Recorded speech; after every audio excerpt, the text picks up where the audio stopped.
I just can't stand her. I just think she's such a phony. Something felt off from the very beginning, the moment quiet whispers started moving through Westminster, because what initially looked like just another wave of royal drama quickly took on a completely different tone. Harry's digging an even bigger hole for himself here.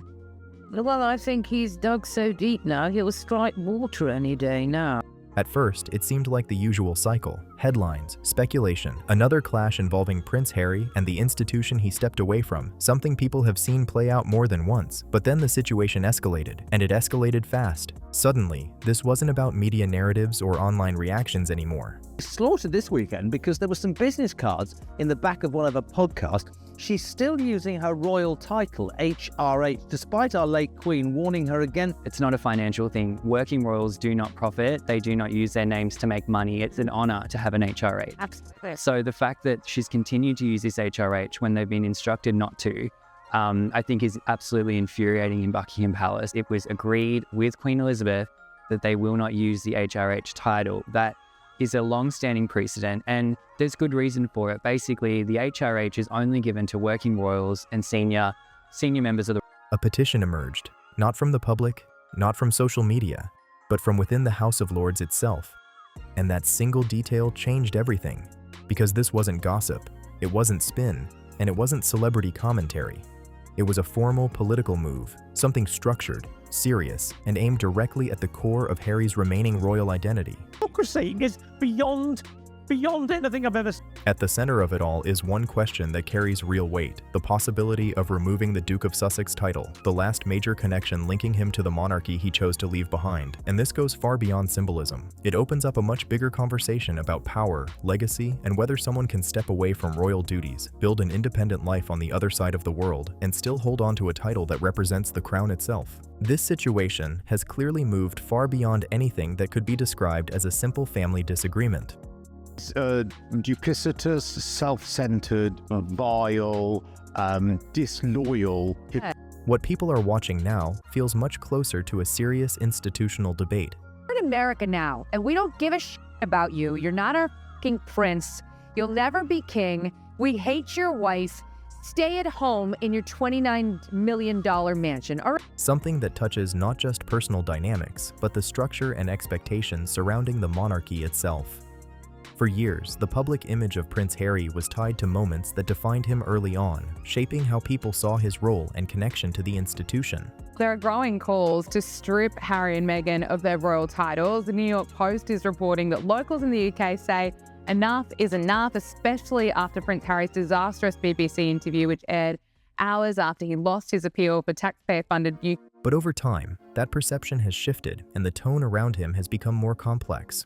What makes this moment different is where the pressure appears to be coming from. It's no longer just media commentary or public opinion driving the conversation. Instead, it's tied to broader discussions about how royal roles function in a modern context, raising questions about identity, responsibility, and the boundaries between public duty and private life. William is reportedly formulating a plan to finally strip Prince Harry and Meghan Markle of their HRH title. And if ideas like this were ever to move beyond discussion into formal action, the implications would be significant, because removing a title is not simply about changing a name. It represents a structural decision, one that would alter how that connection to the monarchy is officially defined. Prince William, he's reportedly furious after it emerged that Meghan Markle is still using her HRH title, despite agreeing to drop the title when the Sussexes left royal duties. I think Meghan Markle has been very brazen recently with the use of the HRX. But she said she was in the trenches. She alludes to being in the trenches when she was in the British royal family. Girl, you lived in a castle.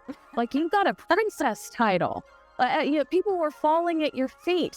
People would run your bathwater for you. I mean, I could list the things, the perks. I could list them forever. The trenches. She has got to. The Delulu is on another level. Sometimes I envy it. Lady who's very popular for being awful. Harry and Meghan, they have an issue when it comes to their memory and when it comes to the truth. Brat, to be honest, and very, very entitled. She is relentless, she is shameless, and she is exhausting. You are not a successful female entrepreneur. And for many, that possibility is what makes the situation feel so serious, because it shifts the conversation from speculation into something that could have lasting institutional impact. But the fact that this discussion is even being raised within the House of Lords is what makes people take it seriously, because that institution is deeply connected to centuries of royal tradition. And when conversations about titles begin there, it signals something far beyond ordinary debate. I can't even. These two, Meghan and Harry, are the worst. For Harry, the stakes are significant, because that title is not just symbolic.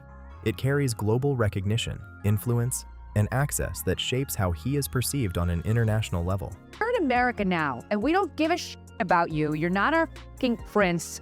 You'll never be king. We hate your wife. Stay at home in your $29 million mansion. If it were ever removed, the shift wouldn't be subtle. It would redefine how his public identity is positioned almost instantly. What's unfolding now doesn't feel like random backlash or short-term attention. It's part of a broader conversation about how the monarchy adapts to modern realities. I would love reconciliation with my family. We immediately went into the trenches together. Yeah. I don't know how much longer my father has. He won't speak to me because of this security stuff. But it would be nice to reconcile. If they don't want that, that's entirely up to them. And how situations like this are handled going forward. And that's why the attention around it has grown so quickly, because it reflects something larger than one individual. It reflects how the institution itself chooses to respond to change. As the discussion spread, public interest followed, with more people engaging in the conversation and paying closer attention to what might come next.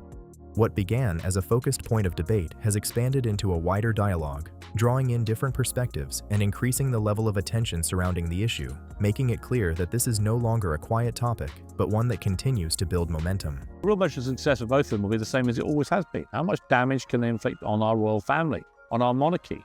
I said it before, I'll say it again tonight. King Charles should strip them of all their remaining titles and cast them out from any connection to the royal family. How could any of them trust them as far as I could throw them? Because without it, they're just whining millennial windbags with a permanent victim complex, knowing that victimhood is what makes them all the money. What once sounded like background chatter has now turned into a full national debate, and the fact that Parliament is even engaging with it has changed how seriously people are taking the situation. This is no longer just public opinion or media discussion. Both the House of Lords and the Commons are now part of the conversation, looking at what can actually be done and what existing mechanisms might apply. That's when the weight of it really became clear.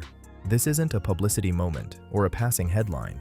Lawmakers are revisiting legislation that goes all the way back to World War I, the Titles Deprivation Act of 1917, a law originally used in a very different context, but one that still exists as part of the legal framework surrounding royal titles. Now, as it's being discussed again, the focus has shifted toward broader questions about how titles function today and what responsibilities are tied to them. Aggressive new role within the royal family. While the royal family does modernize, I mean, the Queen sends tweets, it is an age-old institution, and I think that idea of tradition and everything we expect of the monarchy doesn't quite sit well with that idea of What the monarchy means for the monarchy.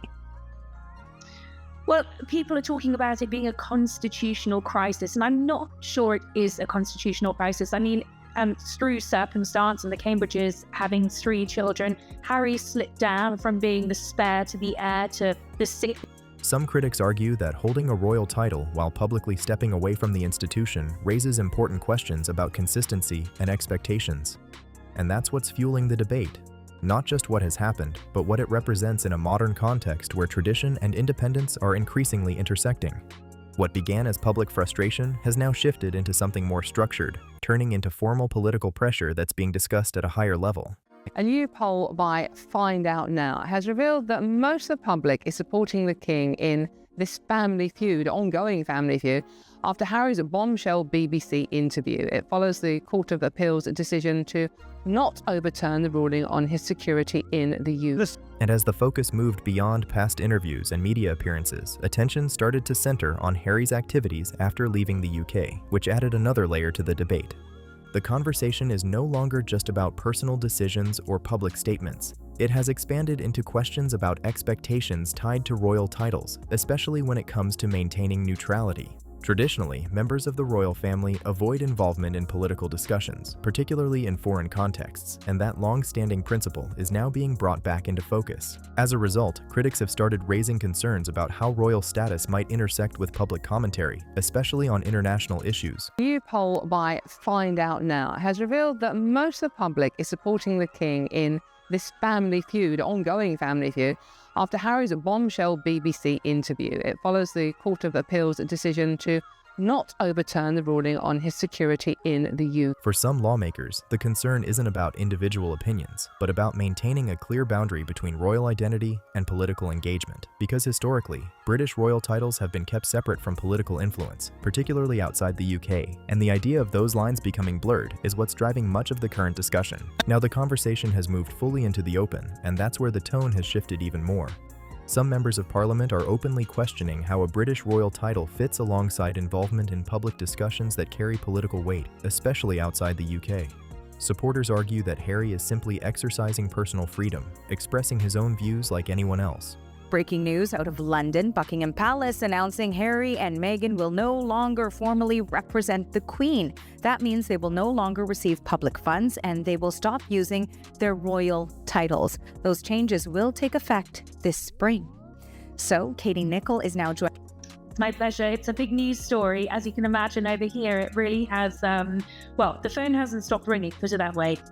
And in terms of your initial reaction to this latest news, that in fact it feels like it's a full removal in the sense of not just senior royal duties. But critics see it differently. They warn that if royal titles begin to overlap with political messaging, even indirectly, it could challenge long-standing traditions that have defined the monarchy for generations. From that perspective, the concern isn't just about what is being said, but about what the title represents while it's being said. And that's why the response within Westminster has grown stronger, more focused, and increasingly difficult to ignore. At the same time, many observers point to a broader pattern that has developed since Harry stepped away from royal duties. Over the past few years, he has spoken openly about his experiences, including high-profile interviews and media projects that brought significant attention to his perspective. And each of those moments has added another layer to the ongoing discussion about where the line should be drawn between personal voice and royal identity.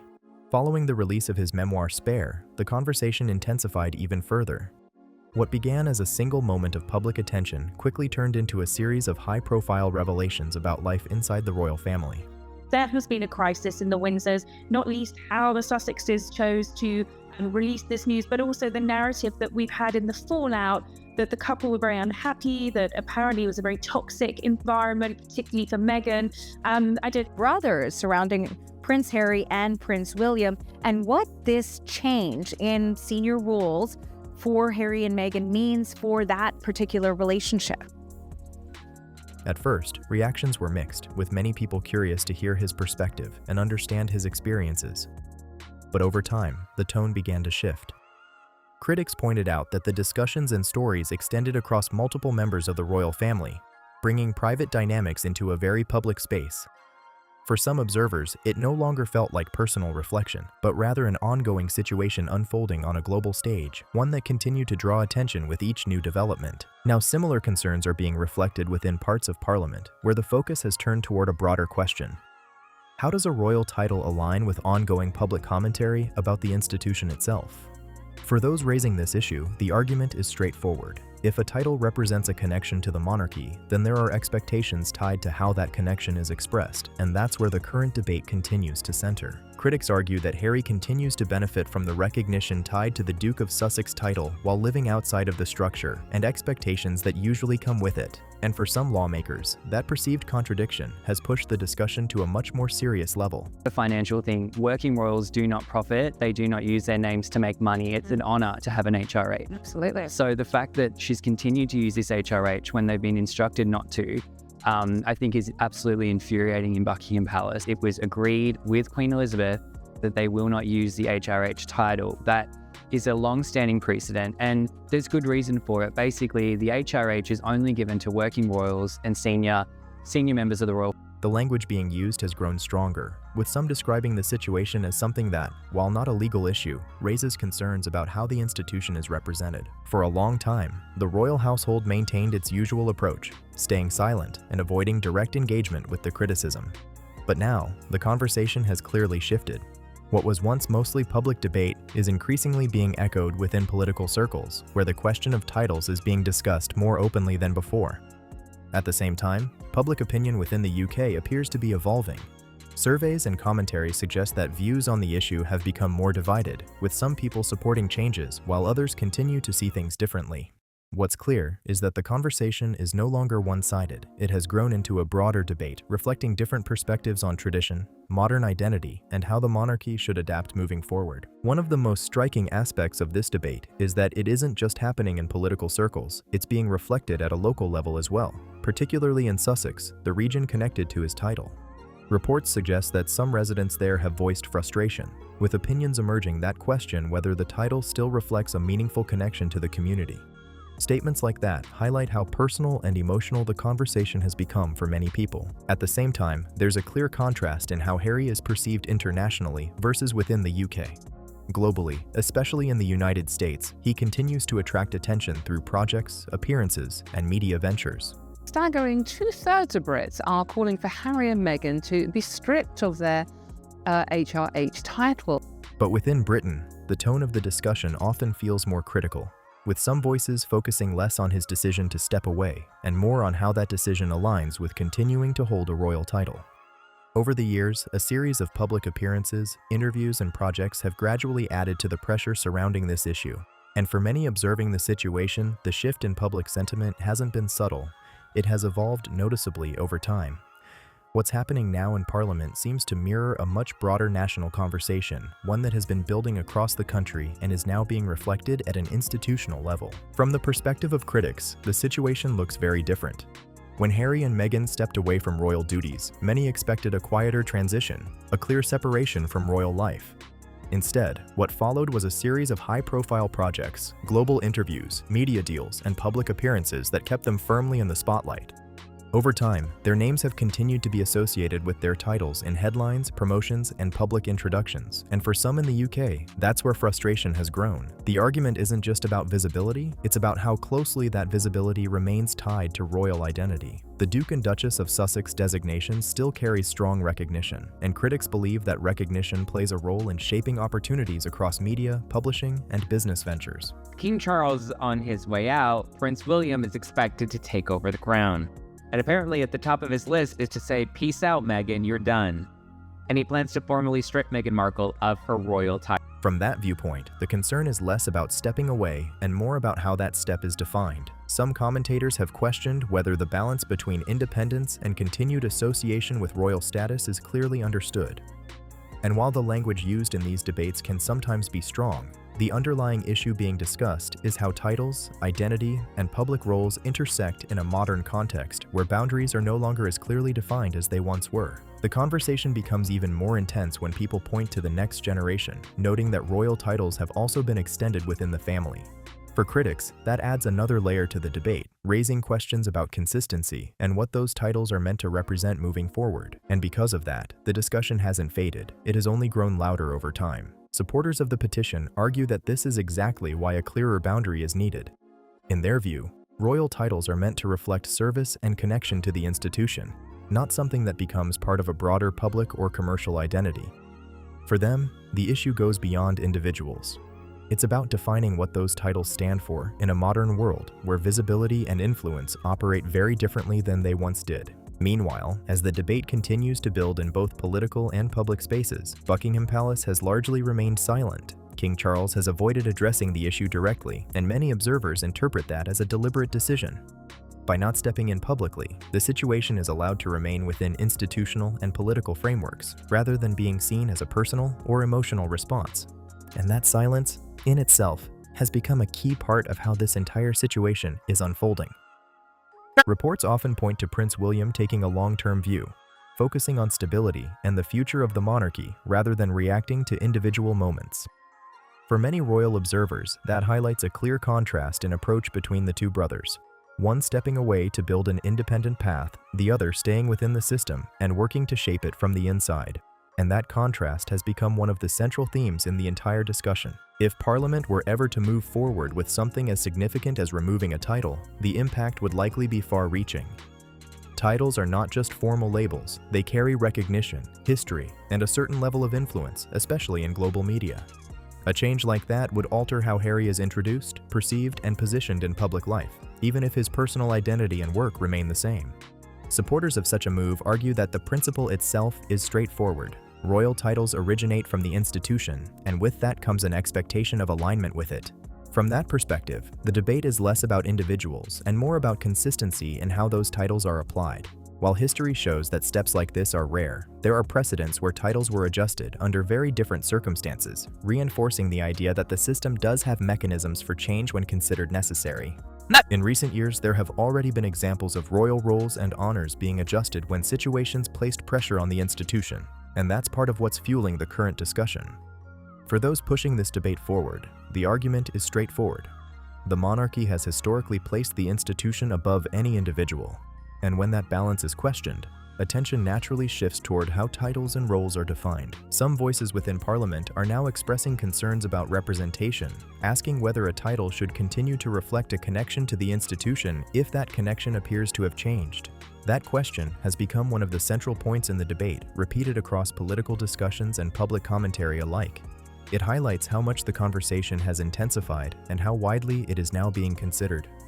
At the same time, supporters of the petition emphasize that any potential change would not come from media pressure or public headlines alone. They point instead to the legal frameworks and institutional processes that exist for situations like this, and if anything were to move forward, it would likely happen through those established channels, quietly, formally, and with long-term implications rather than immediate public spectacle.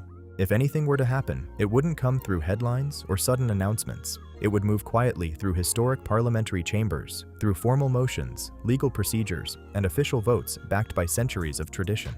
And that's what gives the situation its real weight, because changes like this are not symbolic gestures. They are institutional decisions with lasting impact.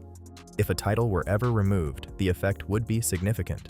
Royal titles carry global recognition, influence, and a level of status that shapes how someone is perceived across media, business, and public life. A shift like that wouldn't just change a label, it would redefine the entire framework around how Harry is seen moving forward. Supporters of the move argue that this is exactly the point.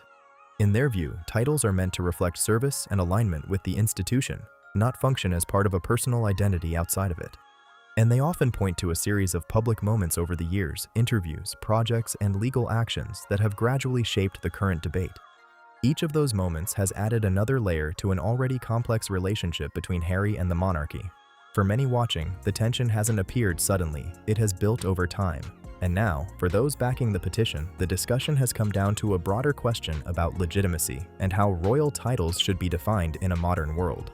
Royal titles come from the monarchy itself, and for many, that means the institution has every right to protect what those titles represent. If Parliament ever chose to act, the message would be unmistakable. The authority behind royal titles still rests with the crown and the system built around it. And in the end, the strongest push behind this debate isn't coming from headlines or commentators. It's coming from the public, from citizens signing petitions, sharing their views, and placing real pressure on lawmakers to respond.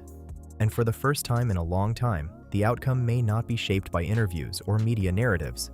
It could come from Parliament itself, through quiet decisions that carry enormous weight and have the power to reshape the entire story. Now I want to hear what you think. Should royal titles be tied strictly to duty and loyalty, or is there room for change in a modern world?